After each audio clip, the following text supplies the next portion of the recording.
ఇది లైట్ చాప్టర్లోని reflection and refraction laws అన్నమాట.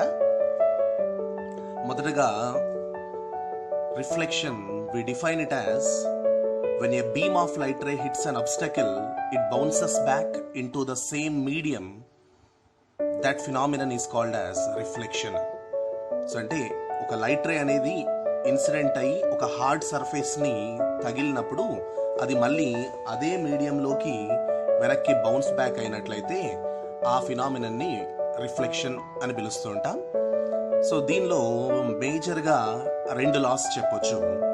ఇక్కడ ఈ ఫిగర్లో గనక మనం చూసినట్లయితే ఇది హార్డ్ సర్ఫేస్, దీన్నే లైట్ రే అనేది ఇన్సిడెంట్ అవుతుంది. ఇక్కడ పింక్లో చూపించింది లైట్ రే అనమాట, ఇలా వచ్చి పడుతుంది కాబట్టి దీన్ని we say it as incident ray.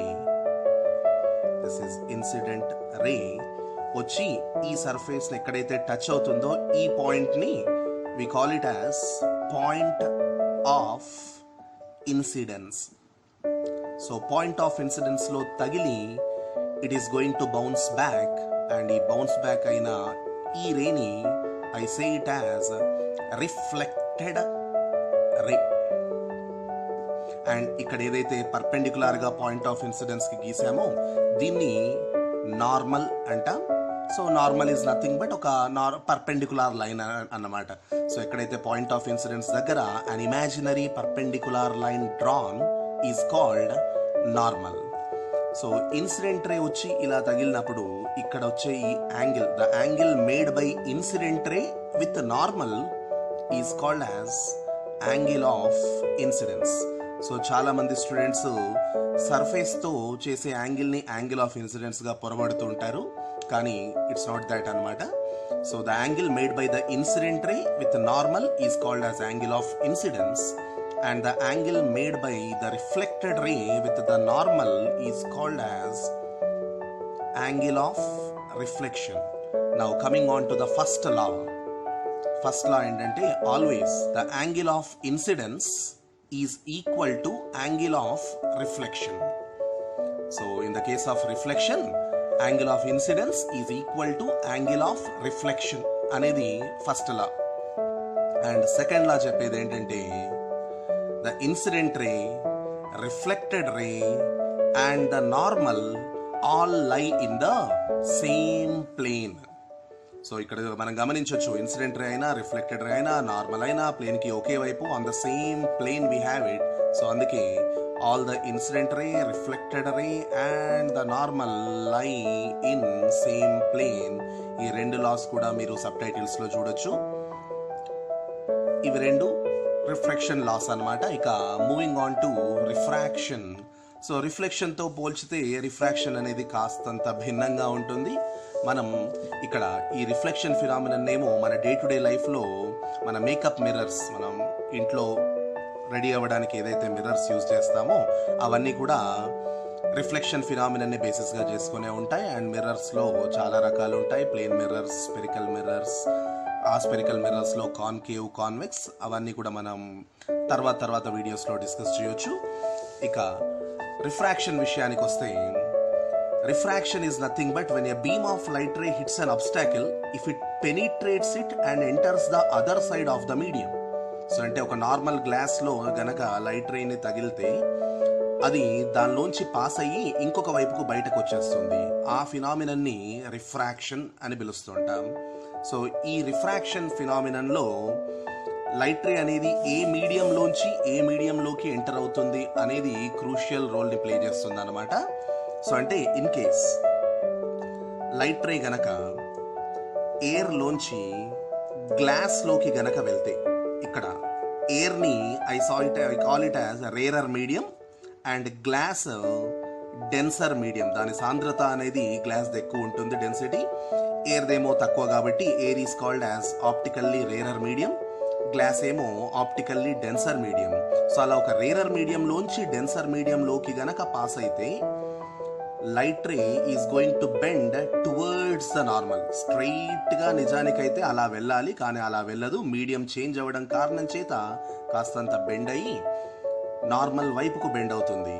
And ఈ యాంగిల్ ఏమో యాంగిల్ ఆఫ్ ఇన్సిడెన్స్, ఇదేమో యాంగిల్ ఆఫ్ రిఫ్రాక్షన్. గమనించాలి, ఇక్కడ చెప్పింది రిఫ్లెక్షన్లో ఇది angle of incidence and angle of reflection, ఇక్కడేమో angle of refraction. So angle of incidence is greater than angle of refraction అన్నమాట when it travels from rarer medium to denser medium. So దీన్ని మనం day to day లైఫ్లో కూడా వీటిని గమనించవచ్చు. ఒక water గ్లాస్లో కాసిన్ని వాటర్ పోసి ఆ వాటర్లో గనక ఒక టీ స్పూన్ కానీ లేదంటే ఒక పెన్ కానీ ఏదైనా మనం డిప్ చేసినప్పుడు వాటర్ సర్ఫేస్ దాకా ఆబ్జెక్ట్ ఒక రకంగా కనిపిస్తుంది, వాటర్ లోపల కాస్తంత బెండ్ అయి కనిపిస్తుంది. సో అంటే దాని అర్థం వాటర్లో వేయగానే ఆ ఐటమ్ అనేది బెండ్ అయిందని కాదు, జస్ట్ అది కనిపించడం కాస్తంత పక్కగా కనిపిస్తూ ఉంటుంది. అండ్ ఈవెన్ స్విమ్మింగ్ పూల్లో కూడా మనం గమనించవచ్చు, దాని బాటమ్ సర్ఫేస్ ఏదైతే ఉంటుందో ఫ్లోర్, అది వాటర్తో నిండున్నప్పుడు కాస్తంత పైకి ఉంటుంది. ఇక నెక్స్ట్ లా చూసినట్లయితే అదే ఇక్కడ రేరర్ టు డెన్సర్ కాకుండా if it travels from denser medium to rarer medium, అంటే ఉదాహరణకి ఇదే గ్లాస్లోంచి గనక అది ఎయిర్లోకి వచ్చినట్లయితే we say glass as denser medium and air as rarer medium. So ఒక డెన్సర్ మీడియంలోంచి రేరర్ మీడియంలోకి లైట్ రే అనేది పాస్ అయినప్పుడు లైట్ రే అనేది ఇందాక ఇటువైపు బెండ్ అయింది, అలా స్ట్రైట్గా కాకుండా కాస్తంత నార్మల్ నుండి దూరంగా బెండ్ అవుతుంది. And hence we say it when a beam of light ray travels from denser medium to rarer medium, it bends away from the normal. And ఈ కేసులో angle of incidence and angle of refraction గనక చూస్తే angle of incidence is always lesser than angle of refraction. So ఇవి రెండు కూడా they constitute the first law అనమాట. అంటే when a beam of light ray travels from rarer medium to denser medium, it bends towards the normal, and if it travels from denser medium to rarer medium, it bends away from the normal. దీన్ని సింపుల్గా గుర్తుపెట్టుకోవడం కోసమని ఒక చిన్న memory technique ఏంటంటే, we remember an acronym RDT. అంటే if the beam of light ray is travelling from rarer to denser, rarer మీడియంలోంచి denser మీడియంలోకి గనక పాస్ అయితే ఇట్ బెండ్స్ టువర్డ్స్ అనమాట. T for towards. So it bends towards the normal. And if it travels from denser medium to rarer medium, it bends away from the normal. AW. So DRAW కలిస్తే draw అనే word అవుతుంది. So I remember it as RDT, rarer to denser towards the normal, and DRAW, denser to rarer away from the normal. ఇది first law. And second law రెండింటిలో కూడా దాదాపుగా సిమిలర్గా ఉంటుంది, రిఫ్లెక్షన్లో అండ్ రిఫ్రాక్షన్లో. సో సేమ్ ఇక్కడ కూడా incident ray, refracted ray and the normal all lie in the same plane. So ఒకే ప్లేన్లో ఉన్నాయి.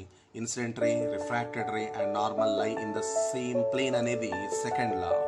అండ్ వీటిలో angle of incidence is greater than angle R and angle of incidence is lesser than angle of refraction అని ఏదైతే చెప్పామో, వీటి నుండే మనకి ఇంకొక ఇంపార్టెంట్ లా వస్తుంది, అదే స్నెల్స్ లా.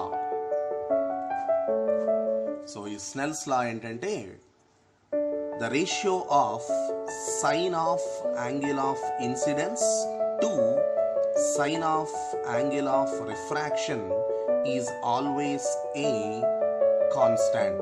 అంటే యాంగిల్ ఐ యాంగిల్ ఆర్ ఎలా మార్చినా కూడా వాటి రేషియో అనేది sine of angle of incidence to sine of angle of refraction ఎప్పుడు కూడా కాన్స్టాంట్ ఉంటుంది. ఈ కాన్స్టాంట్ని రిఫ్రాక్టివ్ ఇండెక్స్ అని పిలుస్తుంటాం. So refractive index.